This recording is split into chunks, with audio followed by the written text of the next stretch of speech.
Well, good morning, everyone. Strange turn of events, isn't it? I've never spoke to a tablet before. I'm used to speaking to my church family. I sure miss y'all. And I just want to spend a few minutes. I'm not going to take a lot of time. I just want to talk a minute about how, we need to be woke up. This is definitely something that's got our attention. And I think the Lord is, trying to wake America up. We need to fall on our knees. We need to pray. We need to, completely submit ourselves to God. This is not a time to say, well, I can skip church. I can just do what I want. No, this is a time to be praying. So this morning I want to go to Romans chapter 13, verse 11.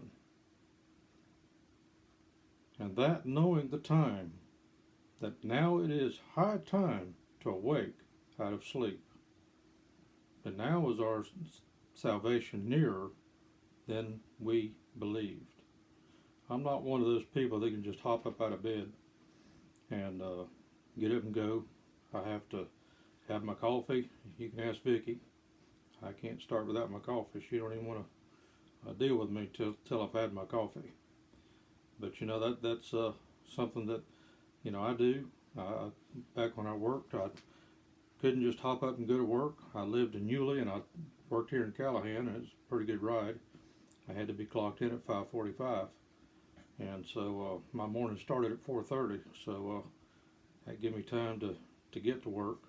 And also I drove an old beat up truck that may break down, and so I made sure I had plenty of time to get it fixed or catch a ride or something if it died on me on the way to work.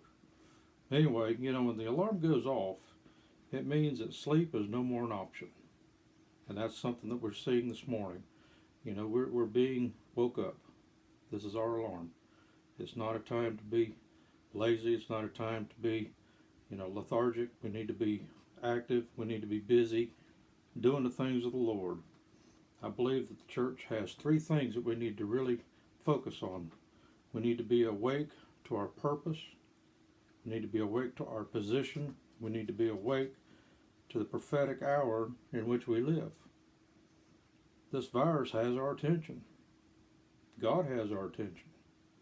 And I pray that you're, being faithful in praying for our friends and family, our first responders, our doctors and nurses, and we have folks at True Faith that are in the medical field right now this morning, and they're in harm's way, and we need to be praying for them.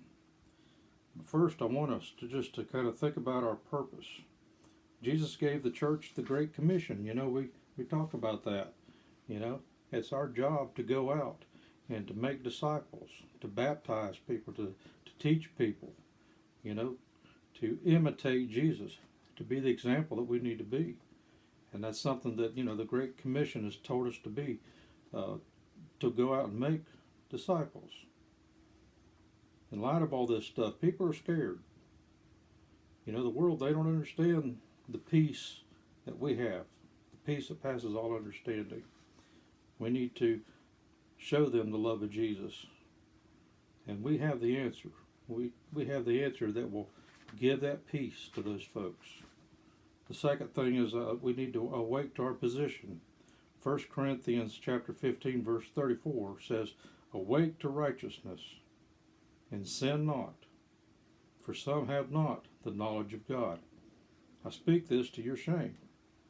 For Christians, sometimes, we don't want to transform. We don't want to make changes. This thing here, what we're going through now, is a big change. We don't like change. And, we need to realize that God's using this. He's helping us to be a witness to those that are out there that are hurting, that are scared, don't understand what's going on.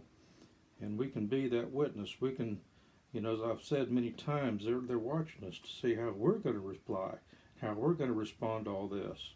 Are we going to go out and we're going to buy, 2 truckloads of toilet paper for just a few weeks worth of, sitting at home? We don't know yet what's going to happen, but God's in control. This is nothing that's a surprise to him. But we need to awake to our position. We need to remain faithful to God. We need to awake to His righteousness. We need to stand with God. And the third thing is we need to awake to the prophetic hour in which we live. One day soon, Jesus is coming for us. This could be one of the last events in our future. God may be using this to get us prepared for the rapture. We need to be ready. A lot of people out there are not ready to go to heaven. And it's our job as disciples to go out and to lead them to Jesus. As we've said many times, at True Faith, we have to preach the truth in love. We have to bring them to Jesus through love. Badgering and judging is not going to do it. So, we need to be fully awake. Christians are fully awake. We realize what's going on. We know God's in control. Oops is not in His vocabulary. He knows what's going on. Christians that are awake, we know that we're a child of the King. We live a daily dependence on God. That is what we need to do. Every day we need to wake up. We need to put on that whole armor of God. This old devil's going to use this event that's going on right now to help to intervene and cause us to doubt and cause us to wonder what's going on. And we need to stand firm on the Word of God.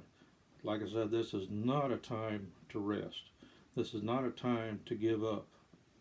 This is a time to pray. This is a time to dive into the Word of God. This is a time to lead the lost to Jesus. So I just want you to be encouraged this morning. And I pray that this thing is over with soon. And I pray for each and every one of you. I miss y'all. And I've already broke down crying this morning thinking about all the people that are out there and my church folks, Lord. We just, we need to pray for each other. And I just thank you for this few moments of, sitting here with you. And as I said, it's weird talking to a tablet. I'm used to seeing my folks out there, my family. I miss y'all. And I just pray y'all have a blessed day. And like I said, don't ever be discouraged. God is on His throne. He knows what He's doing. And He needs us to be that witness to those that don't know what's going on. To be an encourager. Show people the love of Jesus. Y'all have a blessed day.